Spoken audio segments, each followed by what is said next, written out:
Well, they never said it was going to be easy, did they? Man, this one stings. An epic collapse at home in Game 6. The Sixers now tied with the Celtics 3-3, and they have to find a way to pull this one out on Sunday, or else things are going downhill. Perfect.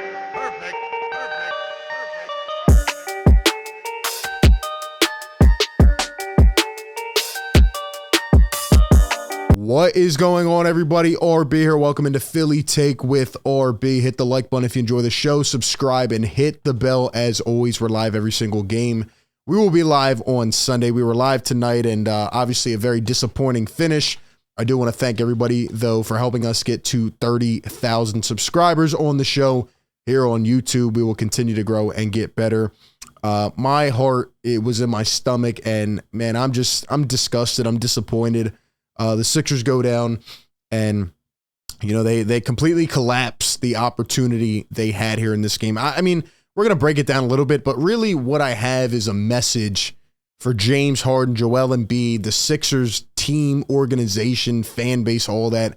So we'll get into it. I know everybody's pretty much down in the dumps tonight, but we will break all of it down here on the show. Before we do so, shout out to the sponsor of today's video, Aura. Aura is an easy-to-use app that provides everything you need to stay safe online by protecting you from scammers and hackers on the internet. They are the leading provider in digital safety and fraud protection. They fight back against all the annoying websites that try to make your personal info public, and they alert you if any of your private info is found.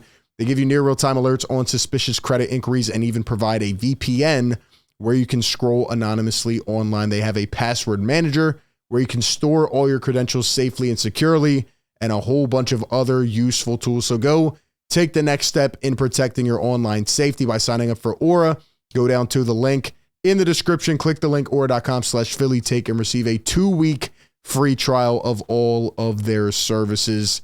All right, let's talk about this game, man. This is one of the most heartbreaking, stomaching losses, in recent memory. It's been a long time since I felt like this after a game. Obviously, it's, easier said than done, but the Sixers need to find a way to clear this game out of their memory and get ready for Sunday. It's going to be hard, though. I'm just being honest here, guys. This was the game to win. I said it many times. This is a must-win game. You took the momentum back. You took it right into your hands, and you had a damn Game 6 at home, and you had them on the ropes, and you failed to do so. We'll get back into that conversation later on. But essentially, here's what happened. We'll give a quick breakdown here. Joe Giglio puts it here actually pretty precisely on Twitter.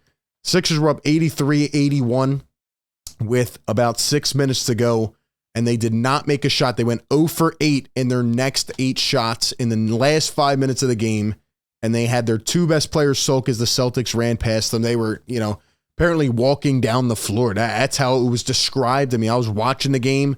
They kind of looked out of it. And just a very, very brutal fourth quarter. Taking it back early in this game, the Sixers, obviously played terrible in the first half, but they were still only down by 7 at halftime. Meanwhile, Tatum was he was 0 for 10, I think, at that point. I don't even think he had made a shot yet. Jaylen Brown was like 4 for 10. He hadn't got going yet. It was really Marcus Smart, Malcolm Brogdon, the role players beating you. And the Sixers had an awful first half, but they were still in the game. And then in the third quarter, they outscored Boston by 9. They had the momentum. I said it many times on my live stream. It felt like it was coming to fruition. It was like, okay, here we go.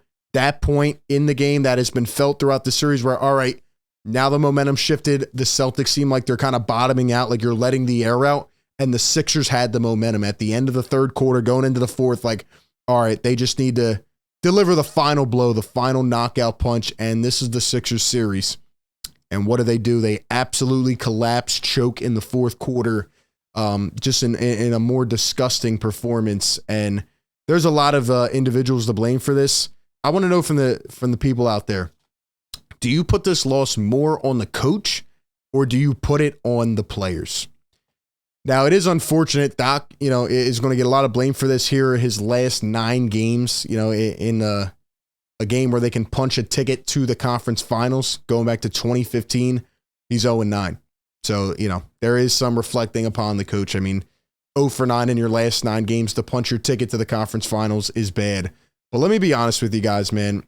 As crazy as it may sound, I'm not really putting any of this game on Doc Rivers. The one thing I thought Doc could have done better was to put PJ Tucker back in the game quicker. He had Niang out there late, and then he had DeAnthony Melton on Jason Tatum, who was obviously getting cooked, and Melton missed a couple threes in a row, which really hurt the momentum, and the Celtics ended up going up by like 7 or 8.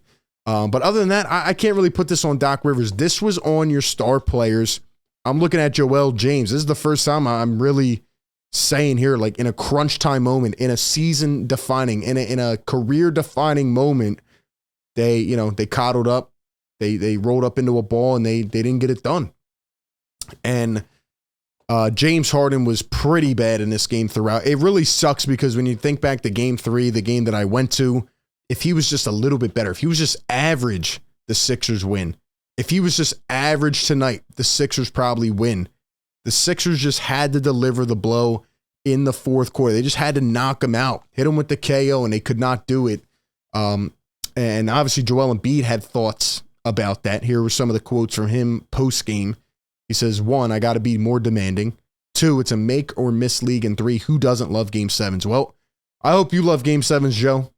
Mother's Day, Game 7. We know what happened last time. You got to come out ready to go. Also, Joel Embiid on the last 4 minutes of the game says, quote, I didn't touch the ball at all. It's funny because I was talking about this in my live stream at the end. It didn't seem like Joel really got many touches at all. And I think in addition to that, he wasn't being assertive enough. I mean, you're going up against Al Horford. I'm sorry, okay? Al Horford blows. He stinks. The Celtics go with a 2-big lineup tonight. They didn't run it a whole ton, but early in the game, it worked to their advantage. They did exactly what they want to do. Harden commented on it post-game. He said, the 2 bigs were trying to push us out to make shots, and the Sixers were not aggressive enough early. Thought James was passing up the ball, but really it was the spark of Tyrese Maxey that got the team going, and Tyrese Maxey should have had the ball in the last 5 minutes. I'm sorry. That should have been an adjustment, whether it's from Doc Rivers, the players themselves. James took way too many off-balance, contested shots over his head, like sideways, blew a lot of possessions. Also, the Sixers, missed a couple wide-open threes that would have helped, and Joel was not assertive enough. I think this is on the players and mainly on the stars. You got to look at yourself in the mirror. That can't happen. I mean, again, you're up 2 points. It feels like you still have the momentum, and you completely choke the game away with 5 minutes to go. I've given this team a lot of credit in the playoffs this season for being tough in the fourth quarter. They've been very good statistically, but man, this was an epic collapse. It's not characteristic of who this team is, and it comes at the worst time. It's unfortunate, especially when you look at the stats. I mean, Jason Tatum, that one is the worst. I'm talking about Embiid, Harden offensively. That was putrid. I'm very disappointed in Joel and James at the end of this game. But who I'm also disappointed in is Tobias Harris, who goes 1 for 7 with 2 points. We know he's not a max player at this point, but 6 rebounds. All I'm asking is for 10 rebounds out of Toby. Is that too much to ask for? And also what I'm asking for is, you do a stellar job all series in defending Jason Tatum, who was 1 for 14 in this damn game going into the fourth quarter. And Jason Tatum goes for 16 in the fourth. How does that happen?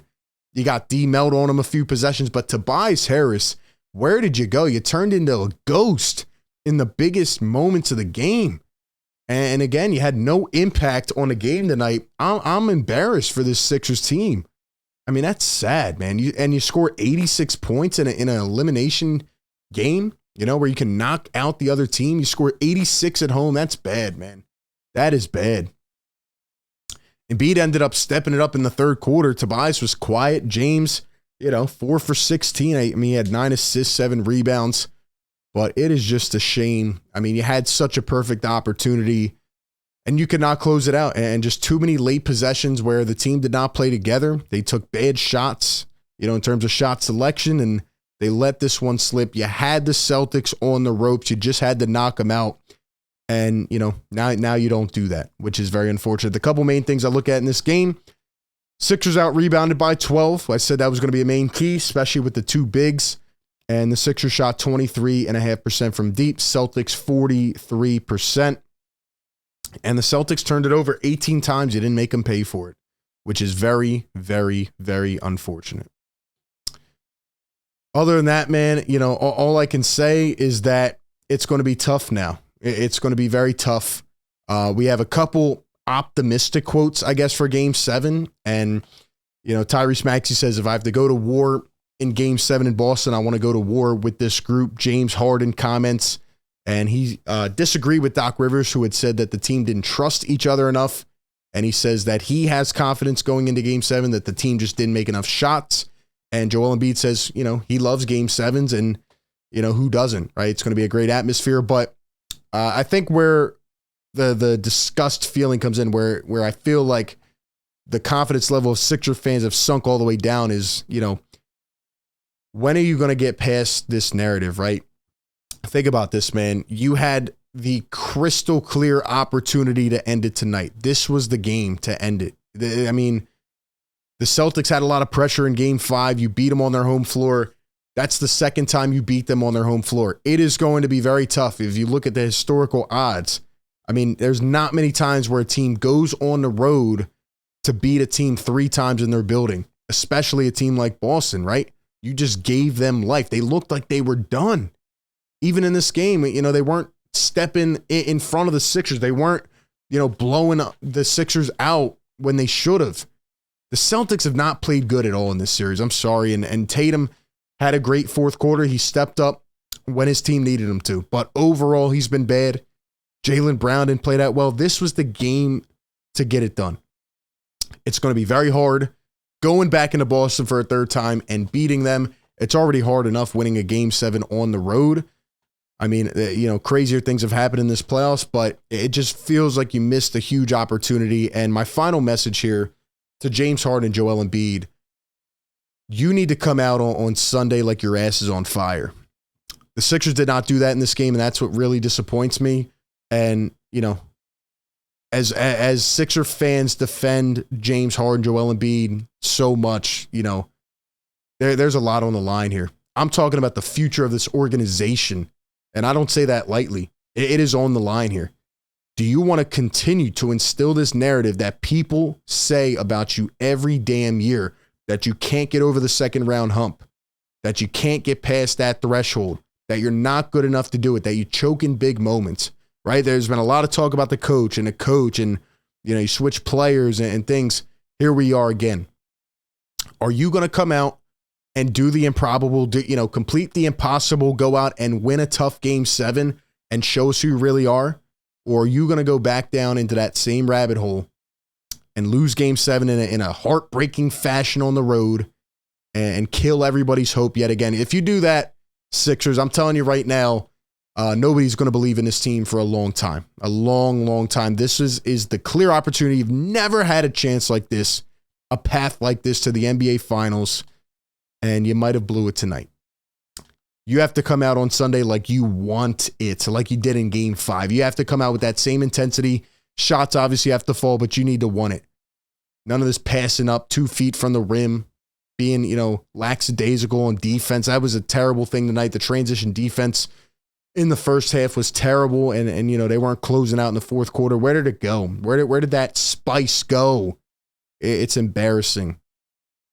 Everybody better come out on Sunday. James Harden, you as well. You've been known to choke in big games. Are you going to come out and give what it takes on Sunday? And that's a legacy game. That is a statement game for this organization as a whole over the last couple decades.